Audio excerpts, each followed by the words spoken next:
आज Doubtnut app download करें। Doubtnut पर अपने सभी गणित, रसायन विज्ञान, भौतिक विज्ञान और जीव विज्ञान के डाउट्स का करो सफाया। बस प्रश्न की फोटो खींचो, एक ही प्रश्न को क्रॉप करो और तुरंत वीडियो सोल्यूशन पाओ। अभी डाउनलोड करें। हेलो स्टूडेंट्स, प्रश्न है विदलन के लिए क्या सत्य है। पहला विकल्प है भ्रूण के आकार में वृद्धि हो जाती है। दूसरा, कोशिकाओं का आकार घट जाता है। तीसरा विकल्प कोशिकाओं का आकार बढ़ जाता है और चौथा विकल्प है भ्रूण का आकार घट जाता है। तो हमें यहाँ पे प्रश्न में पूछा है विदलन के बारे में कि विदलन के लिए इनमें से कौन सा कथन सही है, और ये 4 कथन हमें दिए गए जिनमें से सत्य कथन का चयन करना है। सबसे पहले हम बात कर लेते हैं विदलन क्या होता है। विदलन या फिर क्लीवेज। तो विदलन जो है ये प्रक्रिया संपन्न होती है जाइगोट में।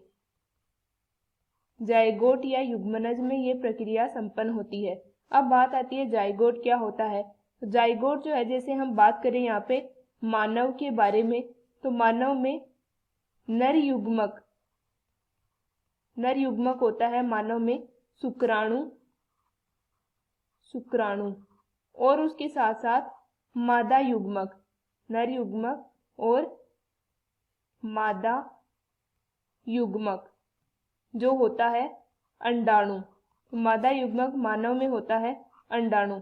तो नर और मादा युग्मक जो है इनके संलयन से निषेचन की प्रक्रिया के द्वारा ये मिल जाते हैं। तो ये प्रक्रिया संपन्न होती है यहाँ पे निषेचन। इस प्रक्रिया के द्वारा निर्माण होता है जाइगोट या युग्मनज का। तो ये बनता है जाइगोट यहाँ पे। तो नर और मादा युग्मक जो है ये दोनों अगुणित होते हैं, n से प्रदर्शित करते हैं, जबकि जाइगोट जो है ये द्विगुणित होता है, 2n से इसको प्रदर्शित करते हैं। तो ये जाइगोट जो है इसमें विभाजन की प्रक्रिया संपन्न होती है, विभाजन।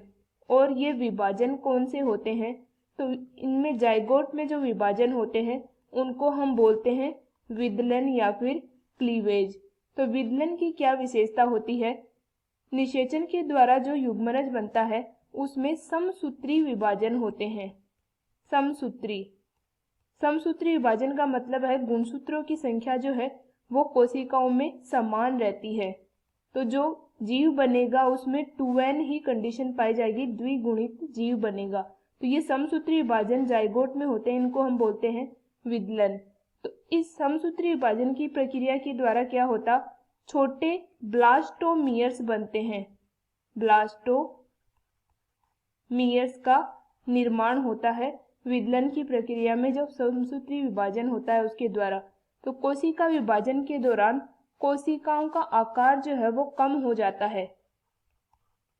कोशिकाओं का आकार कम हो जाता है और उसके साथ साथ संख्या उनकी बढ़ जाती है। तो ये कंडीशन पाई जाती है विदलन की प्रक्रिया में। जबकि भ्रूण का जो आकार है वो अपरिवर्तित रहता है। भ्रूण का आकार अपरिवर्तित रहता है, यानी कि ना तो वृद्धि होती है ना छोटा होता है। तो ये प्रक्रिया पाई जाती है। अब हम यहाँ पे देख लेते हैं कि ये किस प्रकार से ये प्रक्रिया संभव होती है। जैसे हम बात करें, ये एक कोशिका है, ये यहाँ पे निषेचन की प्रक्रिया के द्वारा युग्मनज बनता है। अब इसमें ये एक कोशिका है, ये यहाँ पे साइटोप्लाज्म है और ये केंद्रक है इसका। तो इसमें अगर विभाजन होगा तो यहाँ पे 2 कोशिकाएं बनेगी, लेकिन इसका आकार समान रहेगा। 2 कोशिकाएं इस प्रकार से बन जाएंगी। तो ये पूरा जो भ्रूण है इसका आकार समान रहेगा, लेकिन यहाँ पे जो इंडिविजुअल कोशिकाएं उनका आकार कम होता जाता है और संख्या यहाँ पे बढ़ रही है। उसके बाद में फिर से विभाजन होगा इसमें, तो ये फिर से यहाँ पे सेम रहेगा इनका आकार, लेकिन इंडिविजुअल कोशिकाओं का आकार छोटा होता जा रहा है और संख्या बढ़ रही है। ये 4 कोशिकाएं बन जाएंगी। उसके बाद में फिर से विभाजन होगा, तो उस कंडीशन में क्या होगा, 8 कोशिकाएं बन जाएंगी। इस प्रकार से 8 कोशिकाएं बन जाएंगी। ये 4 आगे 4 इसके पीछे यहाँ पे हो जाएंगी। तो ये कंडीशन पाई जाएगी यहाँ पे विदलन की प्रक्रिया में। आकार जो है कोशिकाओं का लगातार कम होता जा रहा है, लेकिन इनकी संख्या बढ़ रही है। अब हम यहाँ पे विकल्प देख लेते हैं। पहला जो हमें विकल्प दिया गया है, भ्रूण के आकार में वृद्धि हो जाती है, तो ये विकल्प गलत है। अपरिवर्तित रहता है भ्रूण का आकार। दूसरा है कोशिकाओं का आकार घट जाता है। कोशिकाओं या फिर ये कोशिकाएं हैं तो इनका आकार घट जाता है, ये विकल्प पूर्णतः सही है।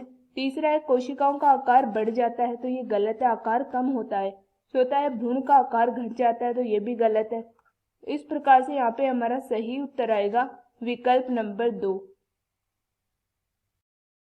कक्षा 6वीं से 12वीं से लेकर नीट, IIT, JEE वो एडवांस के लेवल तक 1 करोड़ से ज्यादा छात्रों का भरोसा।